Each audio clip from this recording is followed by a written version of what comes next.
যাই এবং করতালির মাধ্যমে বরং আমরা এই মুহূর্তটার সঙ্গী হই।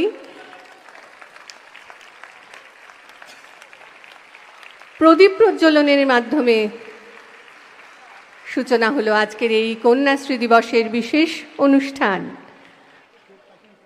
মাননীয় মুখ্যমন্ত্রীকে অসংখ্য ধন্যবাদ। প্রতীক্ষিত মুহূর্ত, মাননীয় মুখ্যমন্ত্রীর কাছ থেকে আমরা তার কথা কিছু শুনতে চাইব।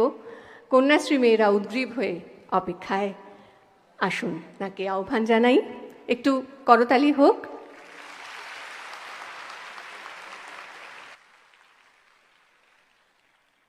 আমি আজকে 14ই আগস্ট স্বাধীনতার প্রাক দিবস, এই দিনটাকেই আমরা পশ্চিমবঙ্গ সরকারের পক্ষ থেকে কন্যাশ্রী দিবস হিসেবে ঘোষণা করেছিলাম।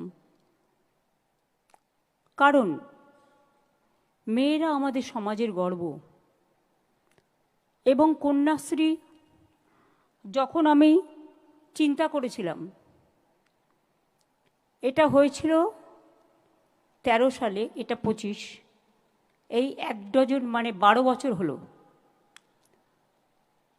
দেখতে দেখতে 12 বছর আমরা পার করলাম, কিন্তু অনেক কিছু শিখলাম, অনেক কিছু জানলাম।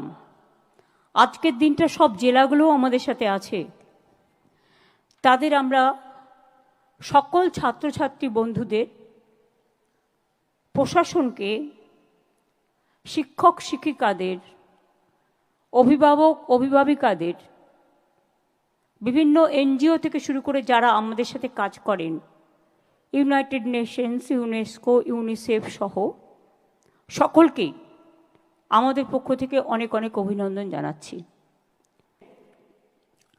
আমার গর্ব আজকে এই কারণে যে আমাদের 93 লক্ষর বেশি কন্যাশ্রী বাংলায়।